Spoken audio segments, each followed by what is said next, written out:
This is Heather at TeamSlide. You can find us online at teamslide.net or teamsli.de. Today, I'll show you how to navigate TeamSlide's Analytics feature. We'll start by logging into the TeamSlide portal and clicking Analytics in the main menu. Here you'll see two main sections, Analytics and Reports.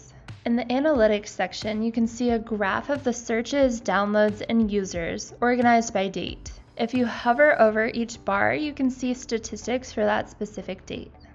In the Reports section, you can choose between three report types: user activity, searches, and downloads. The user activity report is useful to assure adoption. If users aren't active in TeamSlide, they may need additional help getting set up. The searches report will help you understand slides, images, and videos that your users are looking for. For example, you might find that users often search for specific terms that receive few results, highlighting a gap in your content. And finally, the downloads report will communicate which content is most relevant to your team, as it shows your search terms used and which content is selected. If you have custom metadata fields, they can also be included in the downloads report. This, for example, gives you an understanding of the most used slides by each field.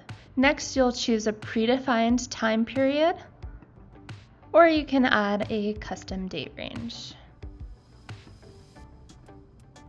Next, click Download Data to import your report in Excel. For those with an on-premise implementation of TeamSlide, slide library usage records are continuously added to your SQL Server database. You can connect your favorite business intelligence tool like Tableau or Microsoft's Power BI to build custom dashboards. Taking a data-driven approach to measure your slide library use highlights opportunities to optimize your presentation management process. If you have any questions about slide library analytics or have custom reporting needs, please send us a message at support@teamsli.de or just leave a comment below. Thanks for watching, and be sure to subscribe to learn more about TeamSlide.